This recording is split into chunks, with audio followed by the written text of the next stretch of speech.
La antigua Grecia es, junto con el cristianismo, el germen de la cultura occidental. Su historia se divide en 4 periodos: Edad Oscura, Época Arcaica, Periodo Clásico y Periodo Helenístico.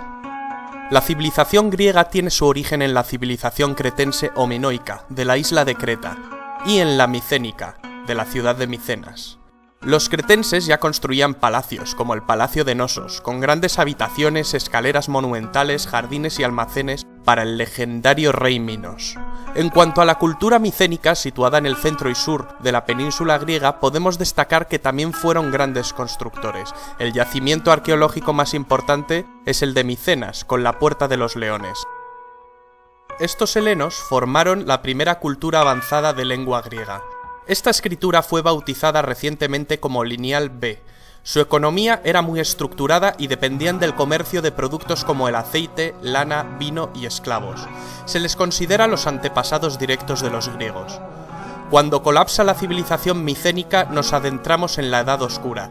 Se le llama así debido a las pocas fuentes y documentos que se han encontrado de este periodo. Este periodo transcurre entre el 1200 hasta el 776 a.C. La Edad Oscura, en el mundo griego, significa el paso del bronce al hierro, la transición de lo prehelénico a lo helénico. Abarca lo sucedido durante los siglos que separan la descomposición del mundo micénico y la eclosión del mundo heleno. Al finalizar la Edad Oscura, comienza la Edad Arcaica, que va del 776 al 499 a.C., cuando los griegos necesitaron más tierras y consiguieron expandir sus territorios. Las tribus griegas fueron estableciéndose en Grecia continental y las islas del mar Egeo, en un primer estadio, para acabar conquistando Asia Menor y el sur de Italia y Sicilia, conocido como Magna Grecia. Estas tribus indoeuropeas hablaban distintas variantes de la futura lengua griega, emparentada con la lengua micénica. Estos pueblos eran los aqueos, jonios, dorios, eolios, arcadios. En la época arcaica la nobleza arrebató el poder a los reyes y se formaron las distintas ciudades-estado o polis: Atenas, Tebas, Esparta, Corinto, Argos, etc. La necesidad de encontrar nuevas tierras, el aumento demográfico y los conflictos sociales les llevaron a buscar nuevas colonias independientes tanto en el este como en el oeste. Esto supuso un enorme despegue económico. Aspectos que favorecieron la colonización fueron la aparición del hoplita, o soldado de infantería griego, el progresivo uso del trireme, navío de 3 filas de remos más ágil que las embarcaciones fenicias, y la introducción de la moneda para las transacciones comerciales.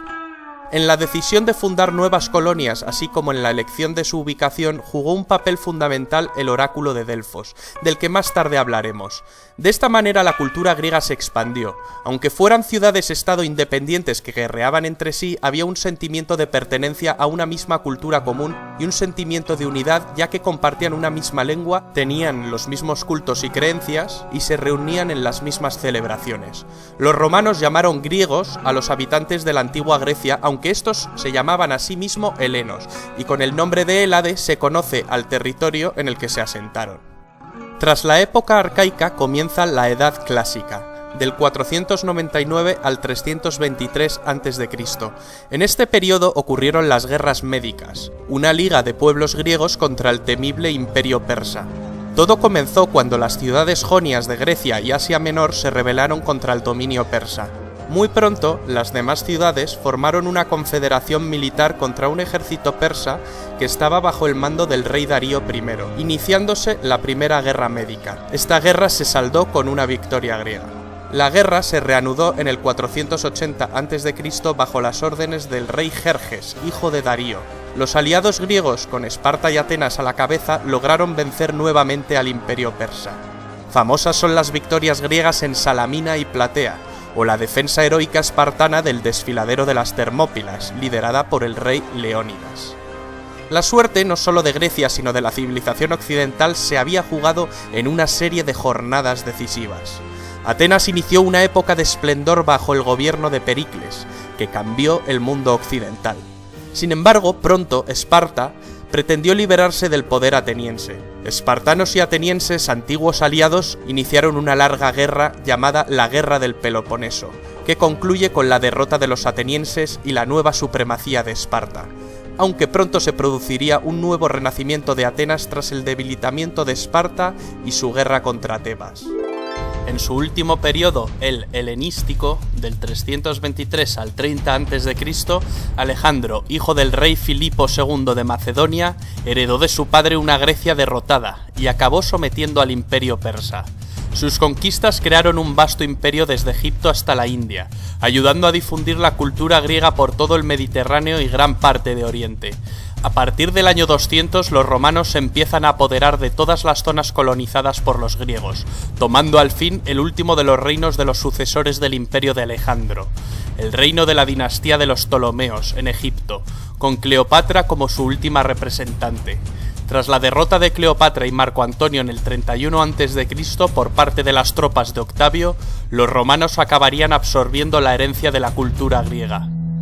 Las formas de gobierno de las polis griegas fueron muy dispares. Los modelos más conocidos y que ejercieron más influencia fueron los de Esparta y Atenas. Esparta era un pueblo guerrero con gran preparación militar, rígido y austero. Durante mucho tiempo hubo una diarquía, una forma de gobierno en la que dos reyes pertenecientes a las grandes familias espartanas regían sobre el pueblo. La contribución de Esparta a la cultura es más pobre que la ateniense. Atenas fue la ciudad más importante. Era una ciudad con mar que vivía de cara al comercio. El nombre de la ciudad viene de la diosa Atenea. Atenas significa hijos de Atenea. Según la mitología, Atenea era hija de Zeus. Atenea es la diosa de la sabiduría, pero también es una diosa protectora y combatiente. Se la suele representar con una lechuza.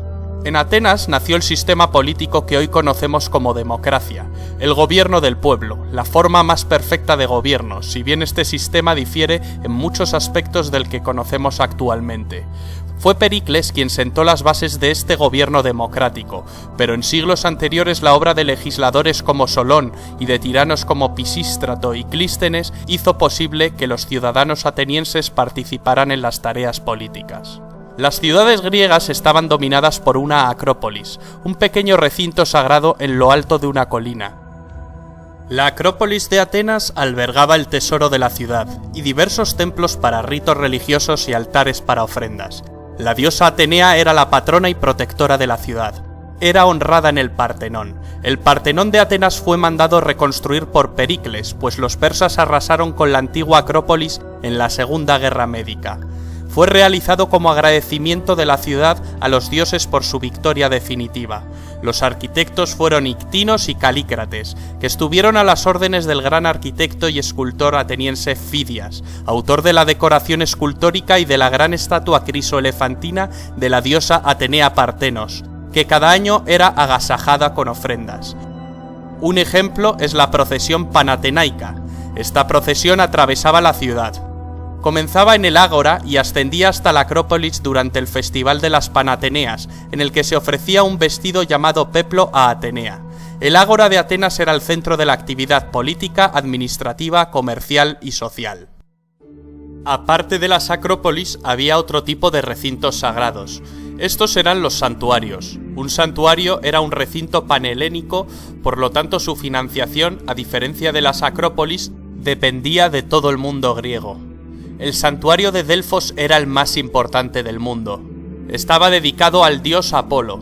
En él se hallaba el oráculo. El oráculo de Apolo en Delfos se convirtió en toda una institución en Grecia.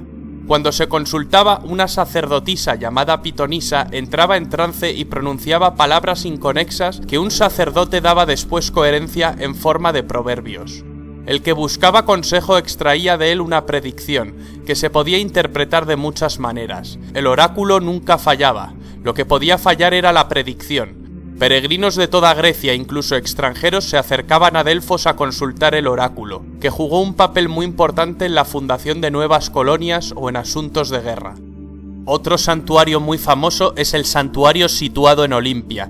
Estaba dedicado al dios Zeus. En este santuario se celebraban cada olimpiada, es decir, cada 4 años, los Juegos Olímpicos. Los Juegos Olímpicos servían no solo para honrar a los dioses, sino para acercar a los diferentes pueblos helénicos. Durante la celebración de la competición se promulgaba una tregua, para permitir a los atletas viajar en condiciones de seguridad desde sus polis hasta Olimpia. Los Juegos Olímpicos de la antigua Grecia fueron bastante diferentes de los modernos. Había menos eventos y solo los hombres libres que hablaban griego podían competir. Los griegos competían en las modalidades de carrera, lucha, lanzamiento de disco, jabalina, salto, carreras de caballos y otras pruebas. El premio era una corona de olivo y el reconocimiento en su ciudad de origen. Con frecuencia los poetas les convertían en celebridades y vivían el resto de sus vidas a costa del erario. Los primeros Juegos Olímpicos se cree que se celebraron en el 776 a.C., fecha que marca el inicio de la época arcaica. Ya han ido apareciendo algunos de los dioses griegos. Los griegos creían en un panteón de 12 dioses que según la mitología vivían en el monte Olimpo. Todo comenzó cuando Urano cometió incesto con su madre Gea, la madre tierra. De este incesto surgieron primero los cíclopes y después los titanes. De los titanes surgen los dioses. Para entender las intrincadas relaciones entre titanes, dioses, hombres, semidioses, etc., os aconsejamos ver el vídeo de mitología griega y romana publicado en este canal. Al final del vídeo encontraréis el enlace. Estas leyendas y mitos son la base fundacional de la cultura griega. Las aventuras de los dioses se narran, entre otras fuentes, en la Teogonía de Hesíodo y en las epopeyas del poeta Homero, la Ilíada y la Odisea. La Ilíada relata la destrucción de Troya. Una confederación de aqueos entre los que se encuentran Ulises y Aquiles parten camino de Troya, pues el príncipe troyano Paris había secuestrado a la bella Helena de Esparta. Durante 10 años los griegos sitiaron la ciudad. Héctor de Troya, hermano de Paris, desencadena la cólera de Aquiles tras matar a su querido amigo Patroclo. Aquiles acaba dando muerte a Héctor. La suerte de la batalla cambió cuando Ulises urde un plan muy eficaz: construir un gran caballo de madera escondiendo a sus mejores guerreros en su interior. Los troyanos, al creer que se trata de una ofrenda, introducen el caballo dentro de sus murallas. Gran error. Finalmente Troya cae. En la Odisea, Ulises, también conocido como Odiseo, tras batallar en la guerra de Troya, regresa a Ítaca, su casa. En la Odisea se narra un duro camino de vuelta lleno de peligrosas aventuras. La fecha de composición de la Ilíada y la Odisea es controvertida. La opinión mayoritaria la sitúa en la segunda mitad del siglo VIII a.C. Hay incluso quien discute su autoría. Incluso se pensó que Troya nunca existió hasta su descubrimiento en el siglo XIX por Heinrich Schliemann. Los sucesos acaecidos en Troya, sin embargo, se remontan mucho antes que Homero. Se remontan al principio de la Edad Oscura. Parece pues que los poemas homéricos son el producto de una tradición oral, transmitida a través de generaciones. Con la legendaria Troya comienza pues la historia de Grecia. Los griegos también produjeron grandes obras de teatro, donde se construía todo un mundo artificial para representar la vida humana. Esquilo, Sófocles, Eurípides crearon grandes tragedias. Estos autores son de la época clásica, la época de la antigua Grecia más esplendorosa. Se representaban en el teatro. El teatro griego se originó en un espacio circular al aire libre llamado orquesta, en el que se ejecutaban una gran variedad de actividades, desde espectáculos artísticos, danzas, recitados y piezas musicales, hasta eventos cívicos y religiosos. Los teatros griegos se apoyaban en una pendiente para construir el graderío. A los antiguos griegos también se les considera los precursores del pensamiento occidental actual, un modo de pensar que utilizaba razones y argumentos y que valoraba la lógica y la razón como la más valiosa posesión.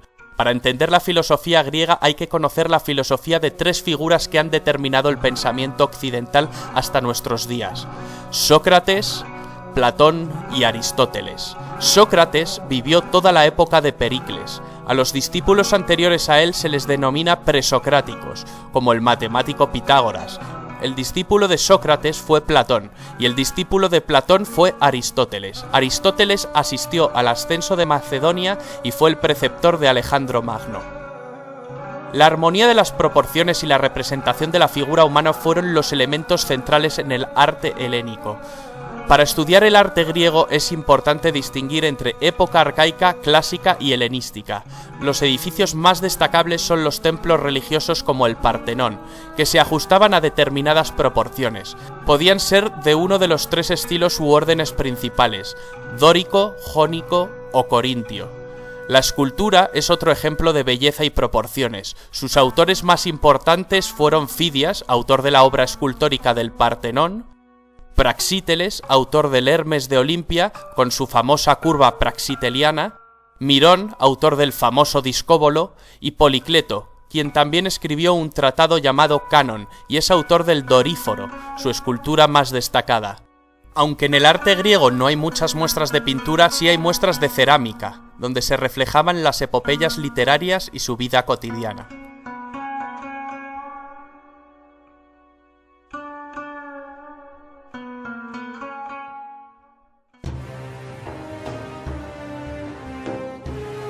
Hemos visto, pues, la importancia de la antigua Grecia, enormemente influyente en nuestra cultura, tanto para la lengua, la política, los sistemas educativos, la filosofía, la ciencia o las artes.